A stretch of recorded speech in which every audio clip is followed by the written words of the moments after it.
This is considered the happy week when we live every day with the first Jew, yes, Abraham, and the first Jewish, Sarah.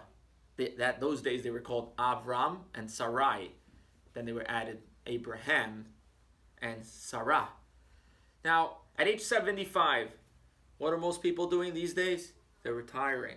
God tells Abraham at 75 years old, Lech lecha, leave your birthplace, leave your land, leave your birthplace, leave the house of your father, and go to the land that I will show you. It's interesting that this is the first time in the Torah that God speaks to Abraham. Doesn't talk about anything else about his past until then. He says at 75, pick yourself up and get going. It's time to move on. It's time to leave everything, your old pattern of life, your old desires, everything that you knew about life. Now it's time to move on and move to the land that I will show you, to the land of Israel. This is a story of our life. First of all, the Lech Lecha, our soul, is sent down to earth. God sends it down and says, leave heaven, come down to earth, go into a body that needs to eat and needs to sleep and needs to do all this exercise to be healthy and the struggles of life. Go down from a very holy place to a very materialistic place called earth. Then when we get here, God says, specifically when you leave your comfort zone, that you're going to find yourself. Leave yourself and find yourself. Because if you live with who you are now, then you're never going to meet who you really could be. So God was telling Abraham a message.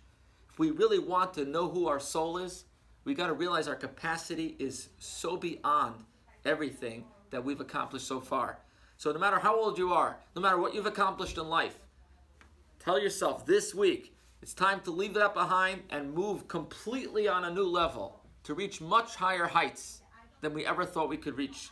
That is in keeping mitzvahs, charity, kindness, love, Shabbat, kosher, the mikvah, the tefillin, all the mitzvahs that we know that the Torah tells us. We got to move whatever we thought we knew what we were doing good, even the good we were doing. We got to move away from the negative stuff for sure. But we're talking about not just that. We're talking about doing the good much better than we ever did before. And then we will find our true self. So may the message of the first Jew that sacrificed, self-sacrificed for Yiddishkeit, for Judaism, empower every one of us who inherits him. We inherit Abraham. Every Jew and every convert is a child of Abraham. We should be able to leave everything behind, all our restrictions, all our anxieties of this challenging period that we stand in, and reach new heights until we merit very soon Mashiach now. Amen. Don't forget to light the candles. 5:46. That's Camarillo time. Shabbat Shalom.